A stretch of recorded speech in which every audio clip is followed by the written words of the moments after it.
Welcome to Agronomy Moment. I'm your host, Wendell Cohen.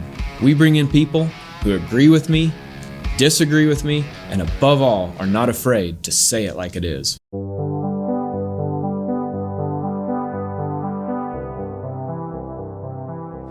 right, welcome back, everybody, to Agronomy Moment. Celena's joining me here again today. We are inside because it's showering again outside. I would have loved to have been standing out in a corn plot or beans or something, but instead, this is where we're at. So just wanted to update you real quick since Celena was here on kind of our, I'm going to call it late spring update on what we're seeing in the field and things we need to be focused on. So Celena, tell me a little bit about some of your thoughts as it relates to like corn and nitrogen. We were going to think a little bit about all the rain we've come through.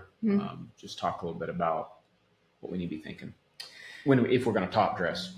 Yes. So thinking about that pass and hopefully most were able to get that on by this point. I know our corn in the area is somewhere around V10, give or take a growth stage, but we're close. So the corn's getting some pretty big height to it. So if you're able to get on it because you haven't been able to yet, don't forget that sulfur is just as crucial as nitrogen in that pass. So having a plan there to put some sulfur in with your nitrogen on your top dress pass would be a great idea.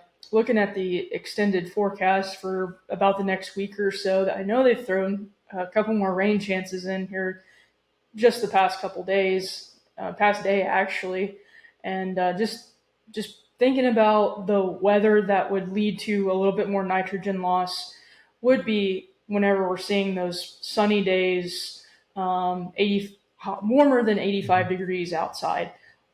Luckily, I know we're dealing with some saturated conditions, but the forecast for the most part looks like pretty mild temperatures. So I don't anticipate to see a lot of loss in regards to volatilization from the soil surface because of the temperature outside. So those are just a couple of things I'm keeping in my mind for the nitrogen top dress pass. Very good. When it starts to dry up next week, that's going to be probably some things that people are going to be focused on. And like Celena said, remember that sulfur. Talk to us a little bit about as we start to dry up, we're going to kind of be trying to focus on a lot of things at one time because I'm expecting there'll be kind of that drying pattern, and then we're going out there to see when we can start farming again. What's kind of number one priority as we head into next week? So I'm going to go out on a limb here and say with our saturation, we're going to be able to get a sprayer across our field before we can get a planter across it. I know there's soybean acres lingering out there that have not been planted yet due to Mother Nature just not being very friendly in regards to getting the rest of our beans planted. So making sure that we are getting our post pass, and that is number one top of mind with our soybean herbicide program. Yep.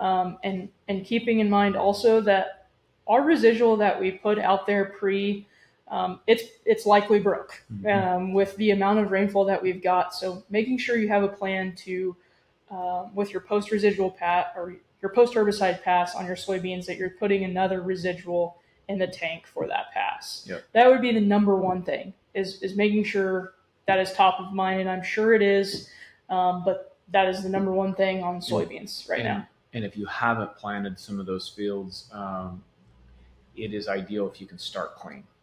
Yes. So if you have weeds coming, getting those killed ahead of time will help you a lot in your emergence even later, because there's not going to be any competition for soil drying out. Also, we can go the other way pretty quickly here. Yeah. So starting clean. Another thing is I know everybody's going to be anxious to get back in the fields, get their field sprayed.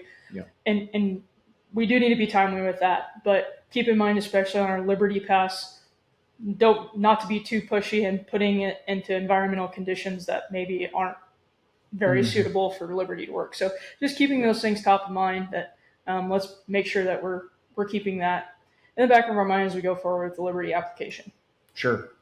And also, since we're talking about going into planting here soon, let's talk about soybean populations here. I mean, looking at next week probably before we can plant soonest. Yeah, so today, or as we film this, it's June, 6th. And it's looking like next week is maybe as soon as we could get back into the field. So we're talking middle of June. We want to be pushing our soybean populations, and I would be landing somewhere around 150,000 right now. And as we start to get later into June, we're pumping them even more. So that would be the thing. And then another thing Wendell and I kind of talked about was don't forget about your June soybeans. Just because you're planting soybeans in June doesn't mean that you don't have opportunity. There is still huge room for opportunity and a lot of room to raise a good crop there and have really good yield potential. So don't forget about your June planted soybeans. They still have a lot of yield potential there. Got it. And while we're talking about June planted soybeans, one of the things I think that you brought up to me that I think is important is remembering that the challenge is going to be more not that they're planted late and don't have potential, but let's watch that as we get later into seasons, more and more bugs begin to come into August and late in the season. So we'll be talking about as we get later to time that R3 application, but don't forget that as those late planted beans have a lot of yield potential, but they also need to be protected from those late infestations, sometimes more than early, right? Sure. Yeah. So in the same way with you have later planted corn, planted in May, watch the fungicides. They probably are going to need it because they're the late crop. Good potential. Just make sure you're protecting that potential. Sure. And like Celena said, I just want everyone to be as upbeat as you can. There is a lot of yield potential yet with beans planted in the month of June. I'm not at all discouraged by that. Historically, I don't know if I should say this on camera because I don't want this to go down as my be held against me in fall harvest, but in years past, let's put it that way, in the last, I'm going to say 8 years, we planted beans early on our farm and did comparisons. We have not had a lot of yield difference when we could not get it in early. There's been some, but it hasn't been just drastic. So take heart. There's a lot of potential left. Circling back really quick to herbicides, I wanted to touch base or touch on this a little bit here. Look at this chart that we have pulled up here. It is a water solubility table, and I don't know if I can zoom in on this here real quick. I don't know what happened. I did something funny, and we have, well, look at that. Come on. We're getting close. Hopefully you can read that fast. Yeah, you're supposed to read that while I was scrolling because I didn't want to spend a lot of time on this. This is a water solubility table. I just thought you might take a real quick look at this. If there's not a lot of rain forecast and we suddenly get that dry time where it's going to be dry for a month, or not maybe a month, but 2 weeks or so, and you're like wanting to make sure you got something held, outlook or something like that on the very low end of this spectrum is something to consider for your residual. But in the rains we've been having, we're seeing a lot more success out of the Zidua SC, the Valors and the Fierces, the Warrants than we are if you had outlook. Absolutely. So going back to that point here is just to kind of keep that in your mind. It's not all residuals activate equally, and making a choice based upon the type of environment you're in can make a difference on your weed control. So just want to do that as a real quick follow-up. Absolutely.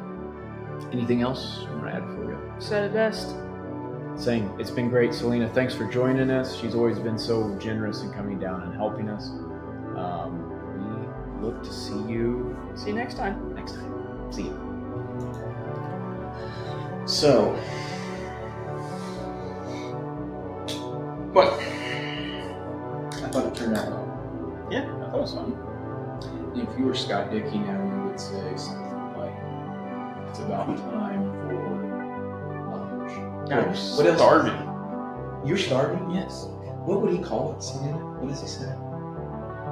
Grub or something? He calls it something else. He doesn't say, "Let's go for lunch." He says, I don't know, ready for something. Call it. Scott, I don't. You don't know what's going to come out. Exactly. But I wish he was here. We could have made a really nice roundtable discussion. And hey, I got selected. Field Agronomist of the Year. No. It's your turn again. for wave one of the whiskey. It's almost bean time. So I got splinters in there. It's almost bean time. Lunch, yes. Well, it's 11:30. It's 12 almost. No, it's not.